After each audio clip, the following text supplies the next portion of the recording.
If everything's a priority, nothing's a priority. Most recent one, the worst book, that was just a fun book to write because I wanted to, because, we've all had some bad leaders in our world. I've been a bad leader. Why are you a property manager? Why are you doing the things that you do? If you don't really realize that, then you're just kind of floating around and you're going to get pushed around pretty easily. There's going to be some times where he's like, I don't want to write a single sentence today. And that's when you need to just go do it. It could be a promise to your supervisor that you're going to hit a certain occupancy. Whatever it is, move forward towards it. Just go do it. Lift your head up from your desk and figure out opportunities that you can create. I promise you, every company, every multifamily company's got a gap. All of us have got a gift, and you got to start developing it. You got to start figuring it out. Turn it into a value and find out where that gap is, that you can bring your value to that gap and make things better. That's not normal, because everyone else, the majority of everyone else that you see, is head down, doing their jobs, checking their email, checking the check boxes on the checklist, doing the normal things. If you want to be more, find your gift, develop it, and fill the gaps and add your value.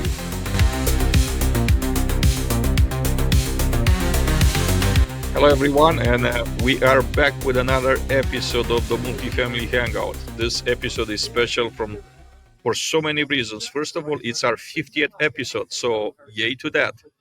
We're halfway to the first 100 episodes, and thank you all for being with us, for supporting us. You watching and consuming the content and encouraging us, you're the reason why this show exists.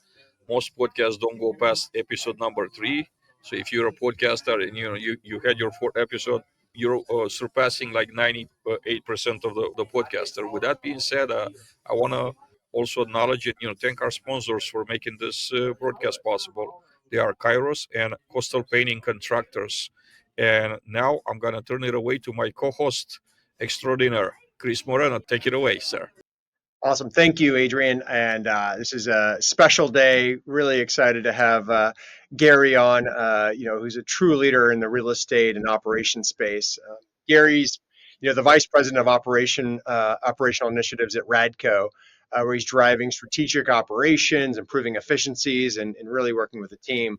But what's really, truly unique about Gary, and I'm excited to dive in, is you have experience across the board. You've worked with so many different types of organizations. You've got 20 years in. You've written books, and I really like that.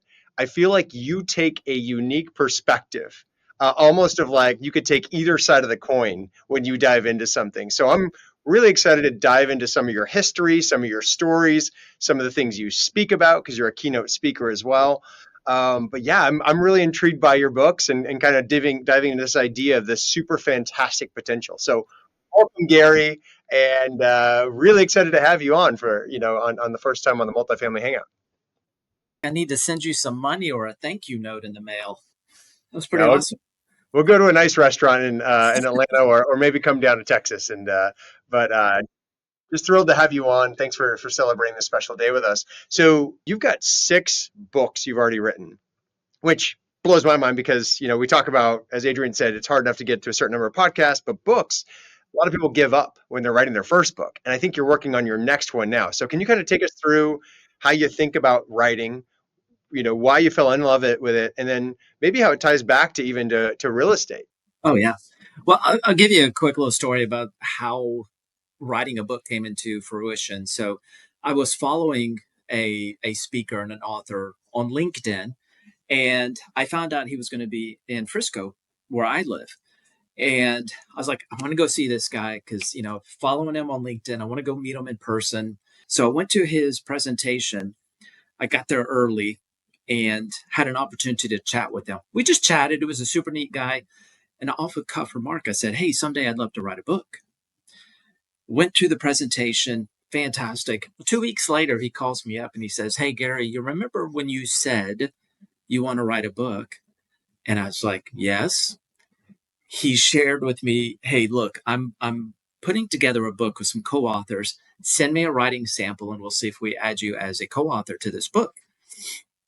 In that moment, Chris, I could have said no and been real comfortable.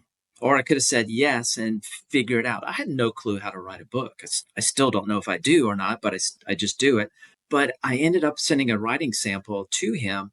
He said, "All right, you're in. Here's kind of what I need from you." I ended up writing a chapter in this book. It became a number one bestseller, new release, and it was such a unique experience because I realized that it was kind of one of those bucket list items. And when it presented itself, when that opportunity presented itself, I had two choices. I could say no and regret that missing that opportunity to say, look, I'm going to go do something that you know, I can't do it because I don't know how to do it. Or I could say yes and get super uncomfortable. I don't know what in the world I was doing, but I leaned in, I learned about it, I connected with a mentor to figure out how to write the book, why to write the book, and the rest is history. And so it was just the whole book writing thing was kind of by accident, and so but it was an accident because I said yes. And so I just went through the process of co-authored a book. I enjoyed that experience so much that I ended up writing more books. And what it did for me, or what kind of the approach that I took, Adrian and Chris, is that when I write a book, I write it initially to help myself. And so there's kind of a subject matter or something that I wanted to learn more about. And the only way I can learn more about something is start researching it, figuring it out, asking people about it, really digging into it, leaning into it to try and help myself. And at the same time, because I'm doing all this research and I'm connecting with people and asking them questions and figuring out how things could work. And then I'm taking my perspective and gathering all that data and going, how would it work best for me? And if it works for me, it might work for some other people. And so it's just a matter of compiling all of that information into kind of a relatively useful book. At least I hope it's useful. I wrote 3 books on the Super Fantastic series. It's Super Fantastic Me, Who, and Potential. And those books essentially were just to help me kind of figure out my game plan and figure out what I was doing. And I've had a lot of feedback from people that have gone through those books. Kind of, I've done workshops on these books as well. And it's really been transformational because, all of this information that I've put together, I shared it with people, talked through it with people, and it's helped them. And it's been fun. And so, that's kind of the approach I took. This most recent one, the worst book, that was just a fun book to write because I wanted to, because, we've all had some bad leaders in our world. I've been a bad leader. And so why not write what you're an expert on and just have fun with it? So that's my latest one, but I got another one coming up, which was, what do I want to do in the future? How do I want to get there? And, a lot of us look for the what, I'm going to go chase the what. But for me, it is like I need to discover the who, and that what will reveal itself once I identify who I am. And so that's the next book that I'm working on. I know that was a lot. I'm sorry to ramble. I hope that didn't go overboard, but So you mentioned the who and the what. Tell me, what is why included what in is this equation right oh here? The yeah. why. Yeah, the why you do things is so important because if you don't have, and I consider why your principles or your foundation, because if it doesn't matter what you do, but it matters why you do it. Because and so no matter what position you're in, find your principles, find your why are you doing the things that you do, and understand that, and keep that as your rock, as your foundation, because things are going to come at you left and right. If you're a property manager sitting on site and you've got upset residents, you've got upset team members, or whatever the scenario may be, if you don't have a really good why, if you don't have a good foundation that you're standing on, all of that's coming at you is going to change you, or it's going to push you out the door, or it's going to do something to make you angry. It's going to change your attitude. But if you've got that why is your foundation. So no matter what comes at you, no matter what challenges you, you're holding steadfast in that why. And that makes you a better leader. Because I can look at my team members and say, hey, look, I can see the ones that they've got a cool head about themselves, and I can see the ones that don't. And I can tell you, I can probably bet you money that the ones that are cool headed, they're level headed, they're pretty even keel, they probably got a why. They've established something. Why are they doing this? Why are you in the multifamily industry? Why are you a property manager? Why are you doing the things that you do? If you don't really realize that, then you're just kind of floating around and you're going to get pushed around pretty easily. Really interesting. As you mentioned, almost like you need to have your perspective and come through with your viewpoint. It's okay to be wrong, but have some kind of perspective, learn from others. Who are some people, and you've gone to, like you mentioned, writing with another person. Obviously you're doing a lot of backstory of preparing for writing your books. So who are some of the people in multifamily or in commercial real estate that you go to read their books? Like, is it Sam Zell? Is it, are there other people we don't know? Maybe some people that are off the record that have written books or written great articles, or maybe even social media. I'd love to kind of hear your thoughts of who you go to. Yeah. So, Mike Brewer has written a book, the Multifamily Collective, and I just finished it December 31st. It was from January 1st of last year to December 31st of this year. It's probably one of my favorite books, just simply because it was almost like you were hanging out with Mike for the entire year and learning from him some of his wisdom, because he would take quotes and then he would expand upon kind of his perspective on that quote. And I can't tell you how many pages that I've tagged from that book. There's another one I was real impressed. Bill Nye, he just recently wrote a book called Culture Grows. And I highly recommend this one, because this one was real interesting, because he talks about how he grew up on a farm and how farming and building a culture and a company are so related. That analogy, the way he tells his story is brilliant, and it's a really good book. It's available on Amazon. So Bill Nye, Culture Grows, and then I cannot forget Jason Kay, The Journey Through Rainforest. His book on culture as well he is a masterful storyteller. And Journey Through Rainforest, his book that he wrote, tells a story about a manager at a community and a regional manager, and kind of all the relationships and the growth and the change over time and everything, and the strategies to create that culture.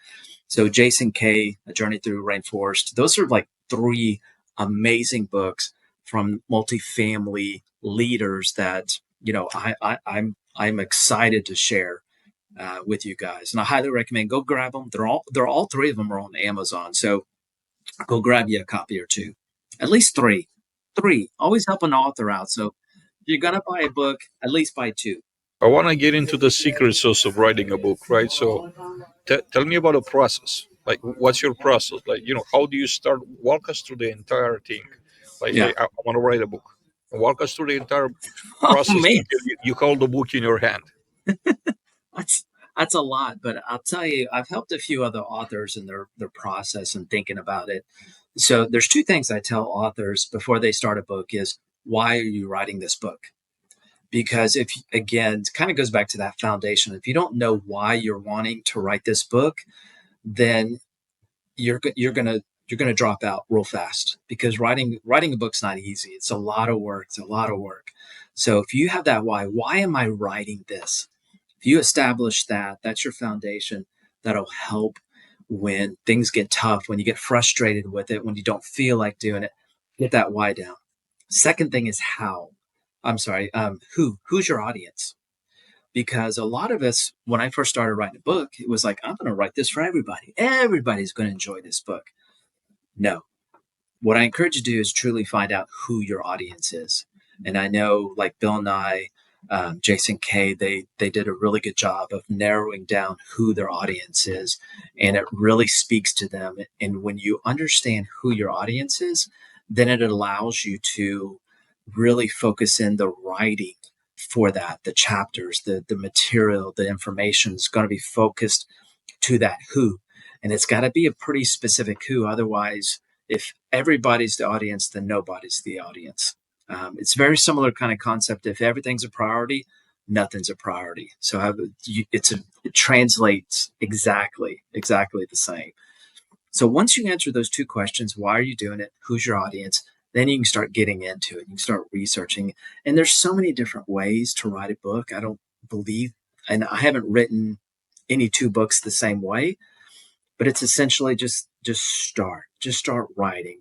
Maybe do an outline, maybe do a framework, get your table of contents and just start writing. I have found that one of, different ways that I've done this is I'll write out maybe a paragraph and then that creates another idea. And I'll write another paragraph and that creates another idea. Or I can just write a whole list of like chapter titles. And I'm like, okay, this is what I need to fill in to kind of flesh this whole thing out. And it creates a cohesive story or a cohesive approach to doing something. So honestly, there's really no right or wrong way to do it. You just got to go do it. There's obviously, we don't play favorites right in books, but I'm sure you have a favorite, number one. And number two, is there, as you're talking about leadership, and maybe it's a leadership lesson you've learned or you like to talk about that you learned about yourself in real estate or a multifamily. Do you have a secret you could share with us of one of those times you learned or you witnessed, and without even, you can name names or not? I'd love to kind of hear that, and something maybe you maybe was a big learning moment for yourself or your teams. Well, so leadership lesson for me was that really helped me in my journey, my career is it's okay to make mistakes, but it's not okay to dwell on them. I've been fortunate in my career to have some incredible leaders, and a lot of them held me to task. I made mistakes. I messed up. But what they did was they came at me and said, hey, look, Gary, here's here's the concern. You made a mistake, whatever it may be. Now, what are you going to do with it? Now that you know, what are you going to do with it? And so make mistakes, but don't dwell on it. And at the same time, what are you going to do with it now that you know you've made a mistake?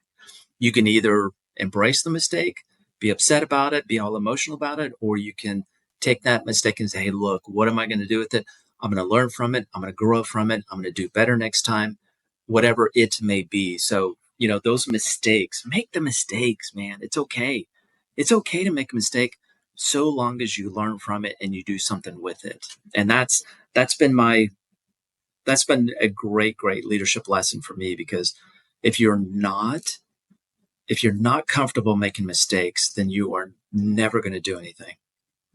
Honestly, you will be that person that simply is just a good, I check boxes off a to-do list. That's all I do. But if you're not afraid to make mistakes, you know what? You can crumble up that to-do list and you go out there and do something different, do something fun, do something unique that no one else has ever seen, or maybe you've never seen before. So it's okay to make mistakes, but do something with what you've learned from that mistake. Gary, inspiration. What and who gives you the inspiration? How do you get into a mindset of a writer? How do you get focused on writing? I read a lot about writers, and I read a lot about people having something or somebody to inspire them to get in that mindset of like, okay, I'm gonna read. I'm inspired to read. So what and who are your inspirations and or Like Adrian, you inspired me. I mean, if I'm going to be honest, and I'm not saying that simply because I'm on your show, which I'm very grateful for being on your show. But Adrian, you inspire me because I remember when you and I connected a few years back, and to watch you do so much. I mean, you were really good, and now you've exploded. And so, Adrian, you are indeed are an inspiration to me. So that's a huge thing. But I'll tell you, to get in the headspace to write, coffee doesn't hurt. But it's just a matter of when you're really you know motivation's like taking a bath. You have to you got to work at it every day. You got to take a shower every day. I think that was Zig Ziglar or someone similar shared that. But you have to go. You have to do it. You just have to do it. There's going to be some times where he's like, I I don't want to write a single sentence today. And that's when you need to just go do it. Because what it does is, if you've made a commitment, and that commitment is an inspiration. If you've committed to yourself to say, look, I'm going to do this thing, I'm going to do this project. It could be a book. It could be a goal of some nature. It could be a promise to your supervisor that you're going to hit a certain occupancy. Whatever it is, move forward towards it. Just go do it. That's a commitment that you make to yourself. If I think it, and I speak it, I'm going to go act it out, and I'm going to go do it. And that is just kind of it's a mindset commitment to yourself that if I commit to this thing, then that thing is what I'm going to go after, even when I don't feel like it. I want to thank you kindly, right, for mentioning me when it comes to inspiration. And I want to say right back at you, one of the reasons why I started do podcasting was you. And, I remember how a few years ago, not too long ago, about 3 years ago, you just posted something on LinkedIn asking for whoever reads if they have an interesting story that you'll be willing to sit down and get their story. Just put it out there, and that's how everything started. And that was actually one of the reasons why I started podcast. So now, question to you: what inspired you to start a podcast, and how is that going currently? So I'll be transparent. I've taken a pause on my podcasting, but I have gotten past 100 episodes, so I feel good with that. But essentially, what inspired me to go do that was because by nature I'm an introvert, and it's difficult for me to meet different people and have that small talk. When you go to a big conference, it's like there's just so much; it's overwhelming. So it's difficult to kind of connect with people. And for me, I made a commitment to myself. I was like, I need to connect with people. What is a way that I can do that? What's a format, a model, approach that I can say, look, this person I believe is interesting, and I want to connect with them. And so honestly, it was a very selfish approach. I'll be very transparent with you.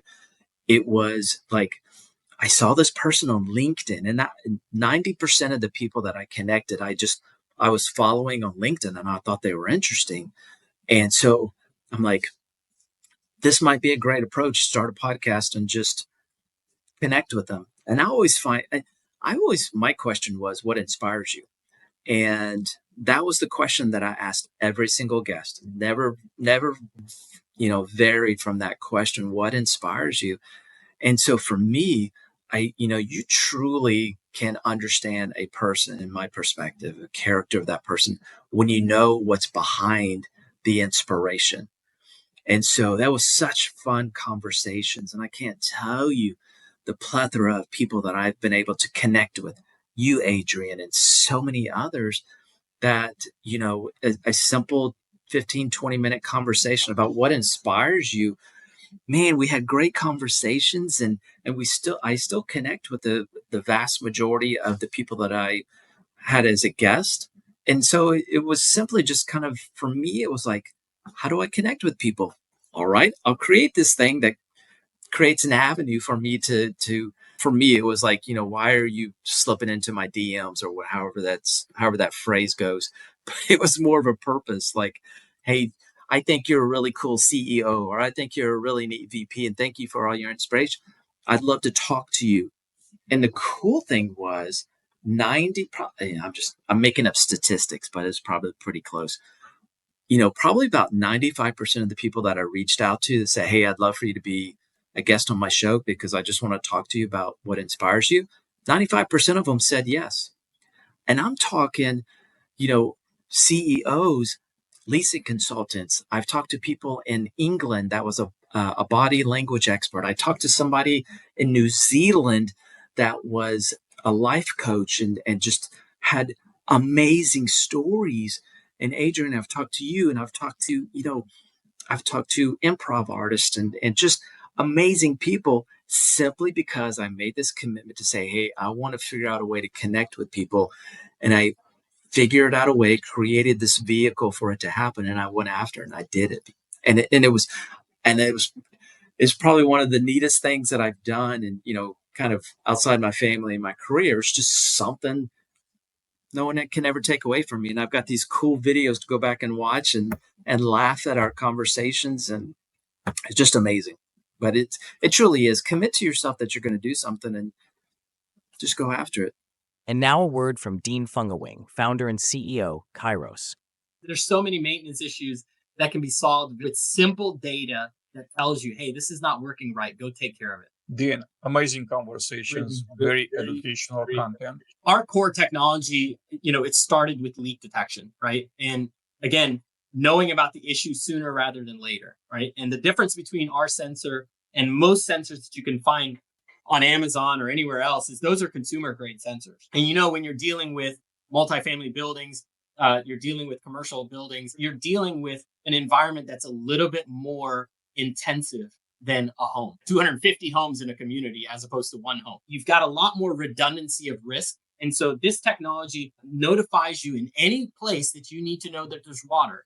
The moment that there's water in that area, anywhere behind the dishwasher, in the front of the dishwasher, the water heater pan, the HVAC closet, the washing machine, laundry room applications, hydronic pumps. We've seen all kinds of areas, PTAC units in places like New York. We created a specialized sensor just for PTAC units because, again, we print this material, this conductive material, and that conductive material is attached to this little module, and that module sends out a signal. It's operating on a 10-year battery. It has the ability to transmit a signal through 5 to 10 floors of concrete in a commercial building. That means that you have to have 35 times fewer base stations to collect all that data. You've got this broad covers. Now you've got visibility across your site of the real-time risk. And coming very soon is severity context so that your maintenance guys aren't seeing a bunch of signal noise and they're ignoring things, right? Those are newer sensors that we're coming up with. And really what we've seen from customers is that they're avoiding insurance claims. Love that. Love that. Having the goal and then creating the plan to back it up, to see it, visualize it. And I played sports, and I always had to visualize the shot, visualize it, leaving, especially in golf, and then hitting the green, where it's going to go, et cetera. And you think that positivity.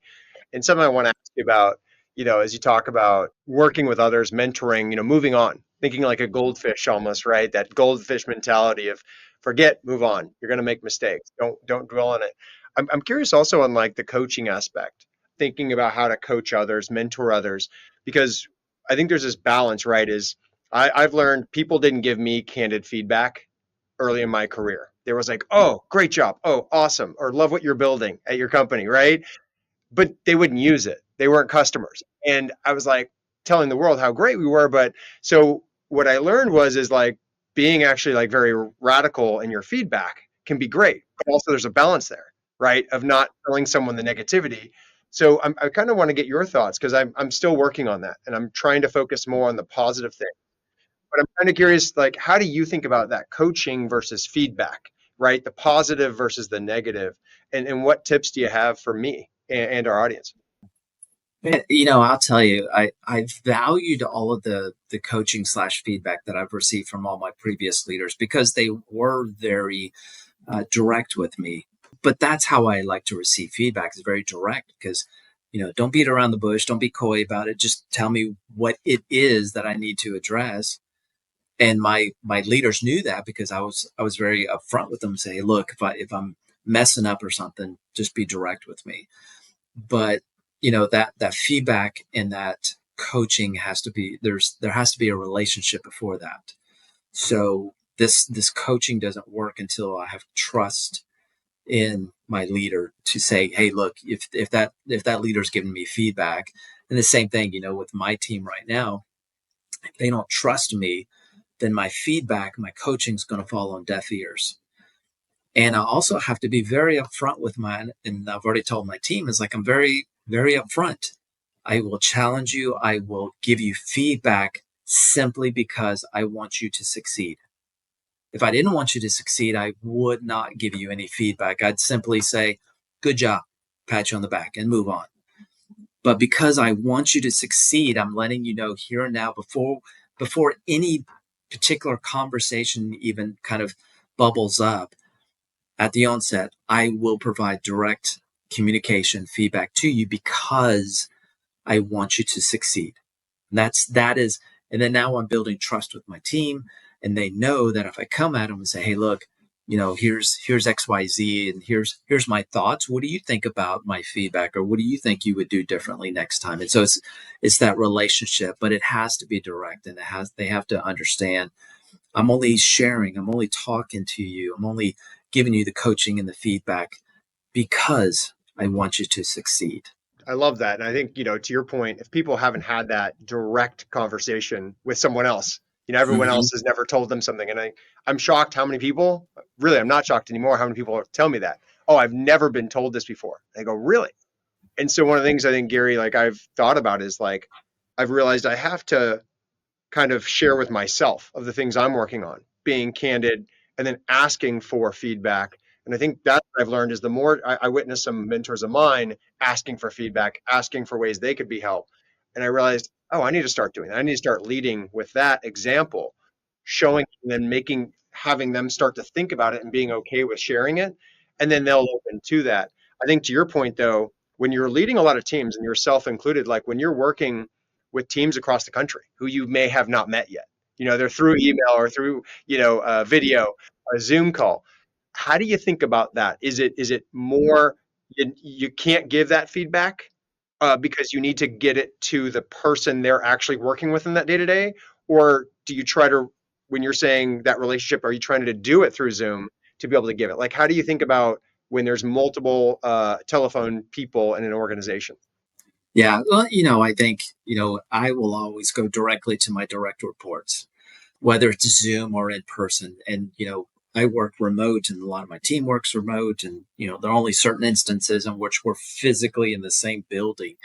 So, yeah, you have to use the tools that you have to connect and be direct. But I will always go to my direct report to say, look, here's what I'm seeing, and I want your direct report to be successful. So here's what I'm seeing.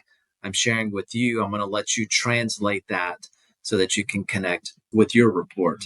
But I think there's also another thing that we as the recipient of any type of feedback or coaching or something is we have to understand that we all have a spirit of offense, and a lot of us call it pride. And so when you receive feedback or coaching, you have to push that spirit of offense away, because that pride, that spirit of offense is really going to block, is going to filter that feedback that you're receiving so that it's not useful, because it's like, nah, you can't tell me that. I didn't do that. I'm not like that, or something like that. So you really have to let your guard down and be open and authentic about who you are. Guess what? You make mistakes. I make mistakes. We all make mistakes. So just get over it. Nobody's perfect. Nobody's ever going to be perfect. So if somebody's coming to you with your best interest at heart and says, I've got some feedback for you, I want to help you, man, let your guard down and just receive it. Now, the cool thing is you receive it, you can process it, take the little gold nuggets that you get from your leader, your coach, and do something with it. Or what ends up happening, if you don't take those gold nuggets from your leader that took the time out to process, hey, how can I communicate with my team member? And if you don't do something with that gift, I mean, feedback's a gift. If you don't do something with that gift, guess what? That person, that leader in the future may not be inclined to help you, because essentially there's, hey, I'm trying to help my team member, but every time I say something to them, they get offended. They don't do anything with it. So next time something comes up, why should I help? What's the point of helping if the recipient doesn't receive it? So if you want people to help you more, receive the feedback, and figure out a way to process it so that you have to translate. Chris, if you say something to me to help me be better, I'm going to translate it because you have a perspective, I've got a perspective, but I still have to receive what you gift me through that feedback. I'm going to take a question from our audience. And the question comes from Brian. You talk about not being a normal leader. What's the biggest difference between a normal leader and a healthy abnormal leader? Oh, definitely. You got to be not normal, because guess what? Everybody that you work with that's doing the same thing as you, that's checking off the checkbox and, head down, butt up, and just doing their job and nothing else, that's normal, right? So you got normal lease consultants that are just out there. Hey, you gave me a goal. I'm going to go lease an apartment. You gave me this. I'm going to go do that. So normal is just doing what's expected. Now, if you want to venture into the not normal, then that's where you got to start processing things a little bit differently. Look out for opportunities in which other people are not doing things. Now, it doesn't have to be weird. It doesn't have to be ultra creative. You don't have to create a podcast. You don't have to do anything different. But you know what? Lift your head up from your desk and figure out opportunities that you can create. Where's that gap that you can bring your gift, your value to that gap? I promise you, every company, every multifamily company's got a gap that with your value, everybody's got a gift. Everyone's got that certain something that is special about them. And if you recognize that, and if you start like honing in on it and developing it, and a lot of us will look at our companies and say, hey, they've got a training department, which are fantastic, which are great. But guess what? A training department for a particular company is going to train you to do the job for that particular company. That's normal. And that's good. That's good, because you need to know how to do your job, but that's what a training department's going to do, so you can do your job for that company to the best of your ability. Now, if you want to be non-normal, you're going to take it to the next level. Start reading books. Start connecting with alignment. Start connecting with mentors. Start attending webinars. Start watching these types of podcasts, learning from different people, Adrian and Chris and all of his guests. Start doing more. If you want to be greater, you got to be great to begin with. If you want to be average, if you want to be a little more than average, we're all starting at average. But recognize you've got a gift. All of us have got a gift, and you got to start developing it. You got to start figuring it out, turn it into a value, and find out where that gap is, that you can bring your value to that gap and make things better. That's not normal, because everyone else, the majority of everyone else that you see, is head down, doing their jobs, checking their email, checking the check boxes on the checklist, doing the normal things. If you want to be more, find your gift, develop it, and fill the gaps and add your value. That's my soapbox. Love that. Love that. And I was going to ask you about some of the leadership tools I feel in the toolkit. I feel like you just shared some of the tools, investing in yourself, getting resources, learning from others. How do you, I think like in my first career out of college, I was in procurement at Macy's Corporate, right? And then I moved into startup life. And in startup life, you have to be telling people what you're doing. You have to talk about your accomplishments. You have to talk about your traction, or no one cares, especially when you're building something new that people haven't seen before, right? Or they're like, "Oh, cool. That's not going to really be a thing." Oh, actually, it is going to be a thing. So, how do you think about raising your head up? How do you think about sharing without bragging? Because many things can look like bragging. How do you tell that story? How do you show the value if for someone in their career who's new to that? Yeah. So, and I'll just tell a story. When I was a property manager, community manager, I was great at doing my job. I was great at, if they said I needed 96% occupancy, that's what I was great at. I was great at checking the boxes and doing the things I needed to do that. But what happens is a lot of times is we get so focused on what we're doing right now that we forget that there's other things out there. There's different opportunities. And we're like, okay, I'm a lease consultant, and I know traditionally the linear path is this: system manager, property manager, district manager, whatever. And we're so like, this is your path, and we're okay with that. But what it took was, I was in an opportunity at a company that I looked up and I saw this leader, and she was doing something that was truly unique. It was interesting to me. And so I started connecting with her, figuring out what she was doing, how she was doing it, all the things. Then eventually, because it intrigued me, I said, "Hey, I want your job."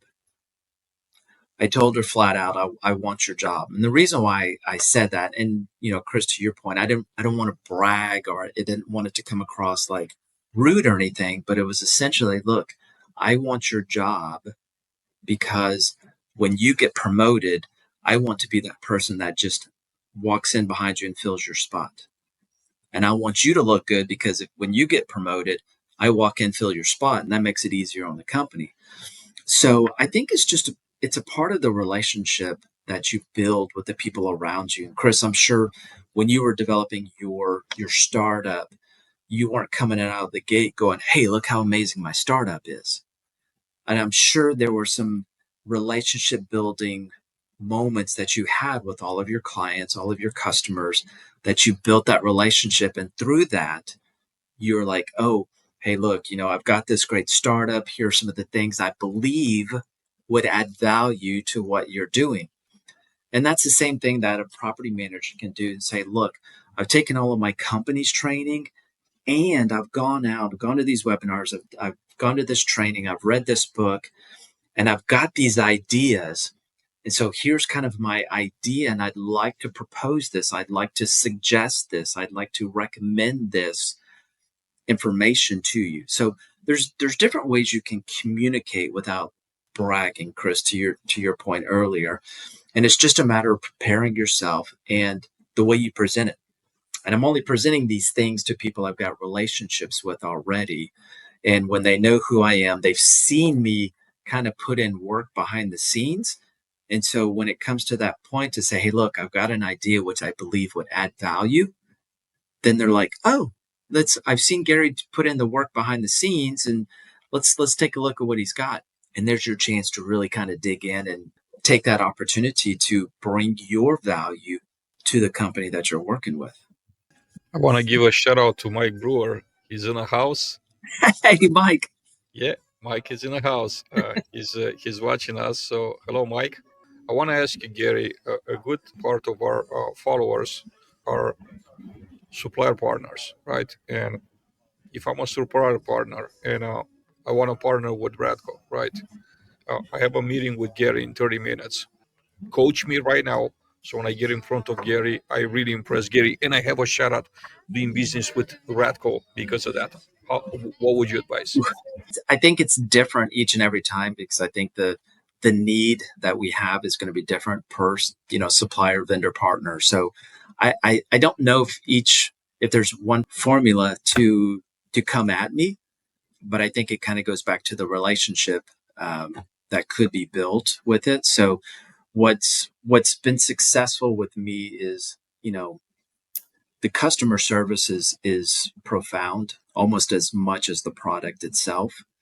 And I think everyone's a little bit different. So it's kind of hard to say what, a full umbrella approach would be.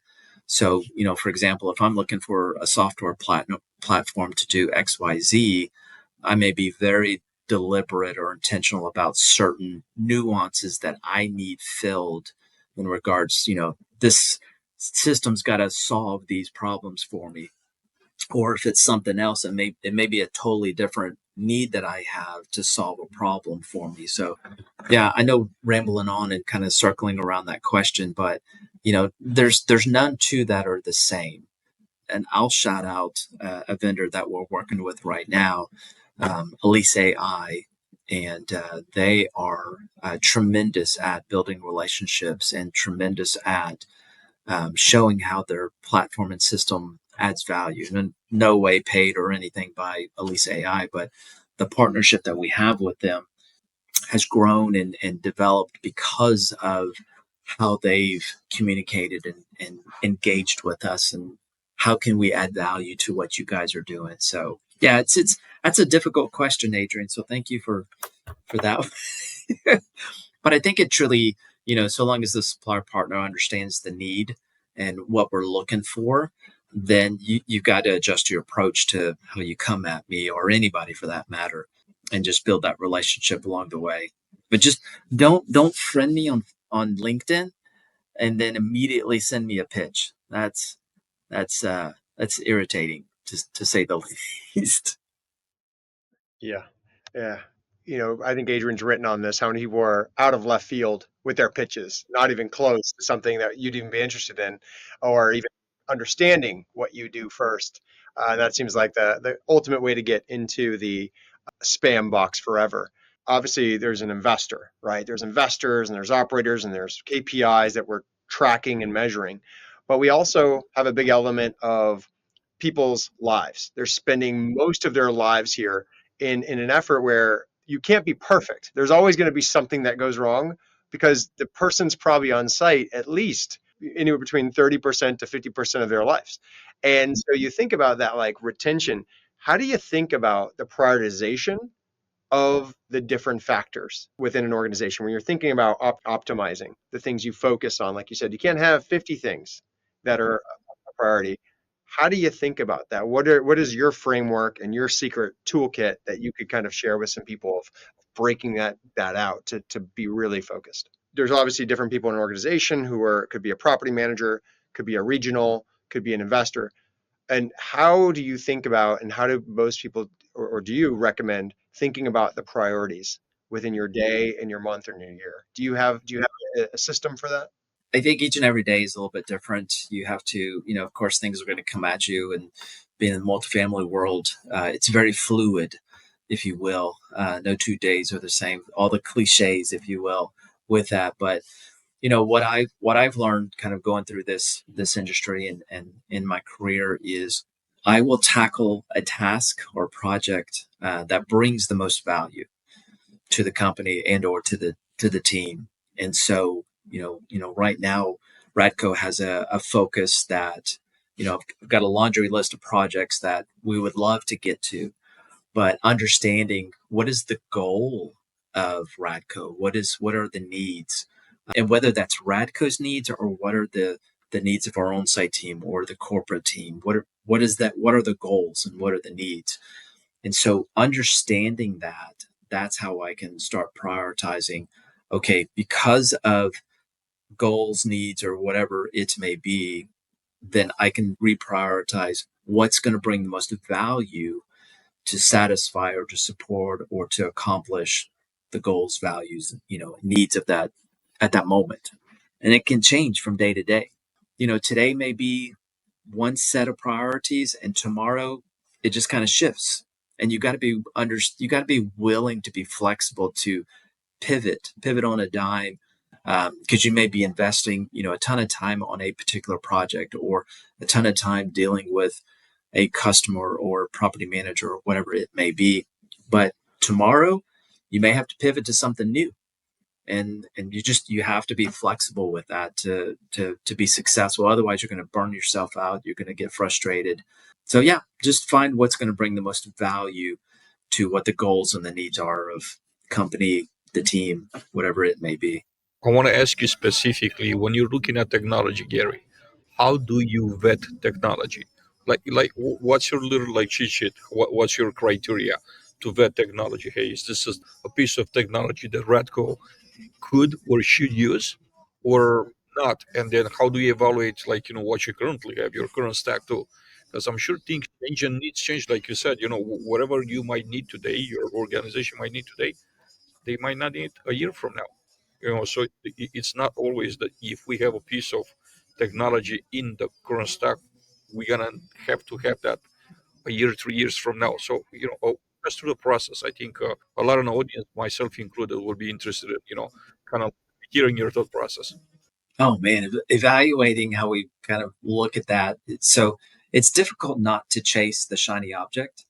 And so, every time you go to NAA or an MHC or any of the other conferences, you find a lot of shiny objects, and those are fun and exciting. And, you want to go pursue that because just maybe, it might do something for Radco or the company or something. But, again, it goes back to what are our goals? We have to establish, what's the goals? What do we want? And then that's how we start exploring, looking out there. Okay, are there some systems, platforms out there that will satisfy our want, and does it match well? So we get out there and we go look, what is it that will satisfy our goal or our need, and then we start reaching out, having those conversations. And then of course, as you mentioned, we've got a tech stack right now that is pretty solid. And so there's a lot of integration. There's all the conversations that you have to have with regards to integration and timing and rollout and support, customer service, not only a build up and the setup and, getting ready to roll out, but post rollout. You got to have really good customer service on the back end as well. And I think that is a big question that we utilize when we vet a system and a platform. So, I'll give you an example. Centralization is a just a monster conversation. Like it or not, it is what it is. And so, as you explore those things, if the goal is centralization, then you have to find what system, what platform is going to help you best accomplish that goal. And that's where you begin. And then you get into the nitty gritty of, this will do XYZ and this other one will do ABC, but will this and this play with this other piece? Maybe it's your property management system. Will they play nice together or not? And so, yeah, that's another difficult question because, again, no two vetting is the same. I think it all varies based on what our goals are, what our needs are. And then sometimes you got to make compromises because multifamily is not rocket science. And so I think a lot of us, myself included, we get hung up on it has to do this. And if it doesn't do that thing that's in my head, then it's not good. But if it does it, maybe it does it this way, then it's okay. It works. So sometimes you got to be flexible with that. I want to ask you, I think you're a very optimistic person, more so than the pessimists out there. What are you most optimistic for? What's inspiring you to get really excited about for 2025, whether it's in real estate or in life? Do you have any big goals for this year for yourself or for the team or your family? My family's healthy and doing well. So I am, that is great. I've got another book that's coming around the corner. So I get choked up when I talk about all this stuff. I think, just goals for the year is just, succeeding, being flexible with what happens, what comes around and everything. So I think Radco's got some good things planned out and ready for 2025, some growth. And along with that growth, creating some scalable efficiency. I am thrilled and I cannot wait to see what 2025 has for us because we're setting up some really good scalable efficiency that I believe is going to support Radco's goals along the way. So we knew back in 2024 what our goal was for 2025. So we started preparing and building this scalable efficiency, if you will. And, now that it's at that point, now Radco can take off and we can go with it and just be very efficient with our operational initiatives and tasks and everything. So it's looking good. Gary, thank you so much for what's in my book, a super fantastic conversation. For full transparency, I had to say that you didn't get any questions from us in advance. I did that on purpose. I wanted to be a very organic conversation and just for us to just talk about things that come to mind when we're looking at, Gary, us knowing Gary. So I think, you've been an amazing guest. It's been great having you. Any final thoughts for the audience? No, I just, the only thing I'll say, just kind of reiterate some of the things I've said earlier is commit to yourself and then go after it. If you decide you want to do something, commit to yourself and go after it. And I'm not going to say goal, I'm not going to say focus because, goal and a focus for me is a very external thing. But if you commit to yourself, it's a very internal thing. And once you make that commitment to yourself, call it a covenant, even if you want to, go after it because you're doing it for you. And the benefit of you doing the things that you're going after is not only going to add value to you, but it's going to add value to everybody around you. And that is truly a gift. Thanks again, Gary. Chris, any final thoughts? This is a blast, Gary. Appreciate having you on and joining us and sharing some of your stories. And I can't wait for the next visit with you in real life. Sounds good. Everyone, thank you so much for watching us in very high number. I'm sorry we couldn't take any more questions from the audience because the hour went quick. Thanks again for being with us. Have an amazing afternoon. Thank you, Gary, and thanks our sponsors for making this possible, Kairos and Coastal Painting Contractors. Have an amazing afternoon. Take care, y'all.